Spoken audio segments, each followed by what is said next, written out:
and I've had this car for 16 years now. Oh damn. So, Did you bought it from Troy or? no, I bought this someone from a else? guy in San Mateo at a body shop. The Japanese guy actually owned this car. Oh damn.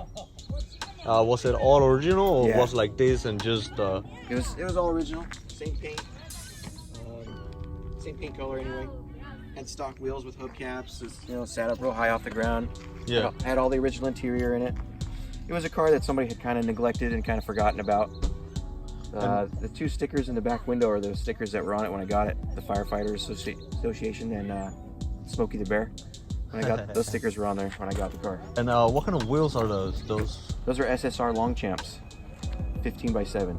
And everyone's gonna ask about the seats. Why didn't you keep them original? Well, original seats don't really give you much support when you're going fast in corners.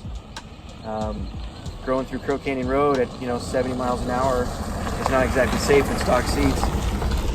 Plus the seats are cool looking, kind of help support you. They go with the car. Sporty seats, blue interior.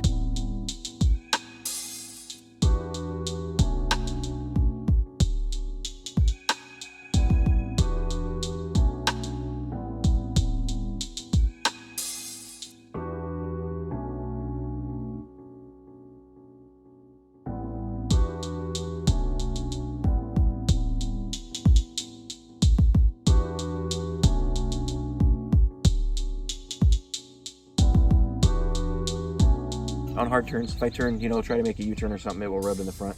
But just cruising and driving normal, it doesn't rub at all. And is that the original grill? Yeah, for the car. That's the grill that was on the car when I got it. What year is the car? 71. It's a 2.3 liter. So originally it was built by Troy, and it's been rebuilt since then. Now it's been redone by M&M Cylinder Head on Clare Street in Hayward. Troy Ermish. It's a 510 King. No doubt about it. Troy's a 510 King. He is a guy that got into 510s a long time ago. He raced them. He used them to support his hobby. And I guess you could say he fell back in love with them because now that's pretty much all he does. And he has a lot of part support, a lot of service support. Anything 510 related, he would be the guy to talk to. He doesn't give out a lot of information for free because he's done a lot of his own research and R&D. You gotta respect him for that. But he's a pretty cool guy. I get along with him just fine. Never had any issues. He owns the 510 Parts Outlet. That's his business.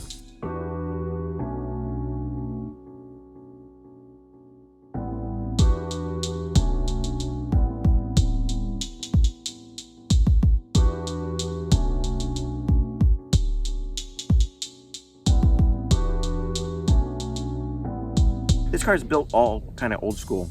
I use like a lot of the parts that guys used back in the day. Everybody nowadays is using modern drivetrains and fuel injected motors. They're putting like 240 style brakes in the front. They're doing a lot of things on a more advanced level on 510s than they were doing the 90s. The other thing, 510s, they kind of fell off in the 90s. Not a lot of people were into them. And then the 2000s, I had one, and there was a group of guys out there that had them, kind of small. But now they're blowing back up. 510s are highly sought after. Everybody wants one.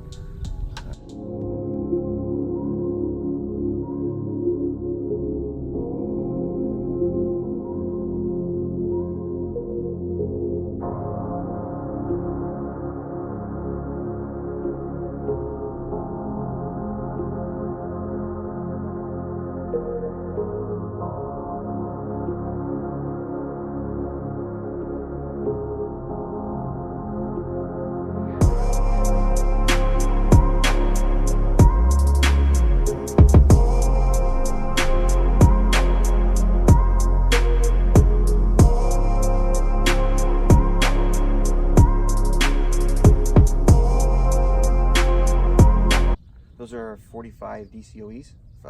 They're Weber carburetors, 45 millimeter Webers. And the head and block? The head's a L20 head, and the block is a Z22 block. I think it's a U67 or a U60 head. Some of them have water jackets for the intake, some of them don't. This one does. As far as the difference goes, apparently you can do more machine work on the cylinder heads that don't have the water jackets for the intake. It is an electric distributor. It's out of a later model Datsun 510. So it's a single points distributor that I converted to electric with a Pertronix igniter. And it works kick-ass. Okay, so that's an original export mirror that goes to this car. And I was able to find the matching one from the other side from a good friend. That is, I would just say it's probably the Australian market of who got that. Because their cars are right-hand drive, but they have the similar mirrors. Yeah. Or it was either a dealer option that you could have got back in the 70s. And front shocks and struts? 280ZX struts in the front with coilovers. QA1 adjustable coilovers in the back. And what kind of camber plate is that? Those are DP Racing. Because it looks big, and I've seen wagons that also have them. And just the bolts around it. Some guys, they make camber plates that you don't have to cut up the tower. I wanted something that had some caster angle, helps with steering geometry. So I unfortunately had to cut it out to make these work, and they are legit. Made a big difference in the performance.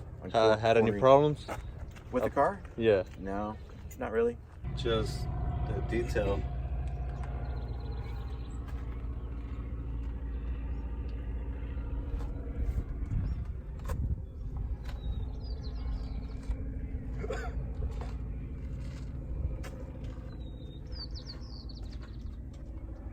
This is yellow zinc, which is a little bit brighter color. The original color was like a cadmium color, which is not as loud, but I just wanted to redo it.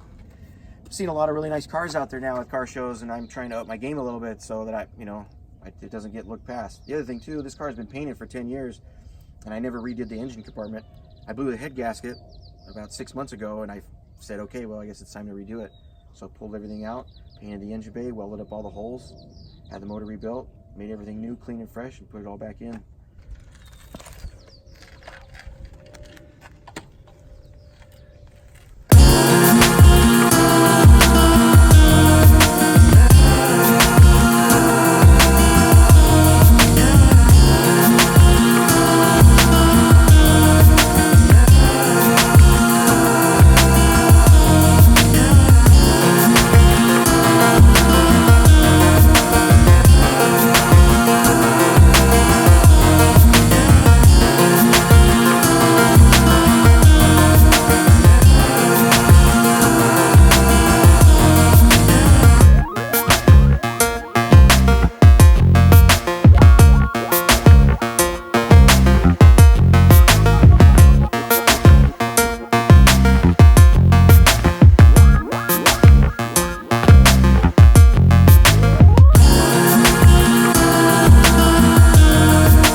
Guys, they buy a brand new Evo, or they buy a brand new STI, or a brand new Lexus, or whatever, or maybe even they buy it 2 or 3 years old.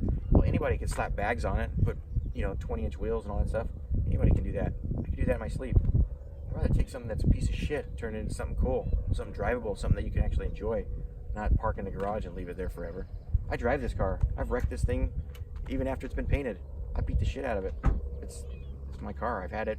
This thing was a daily driver for 8 or 9 years until I painted it, and then I was able to park it in the garage and not have to worry about it getting scratched outside.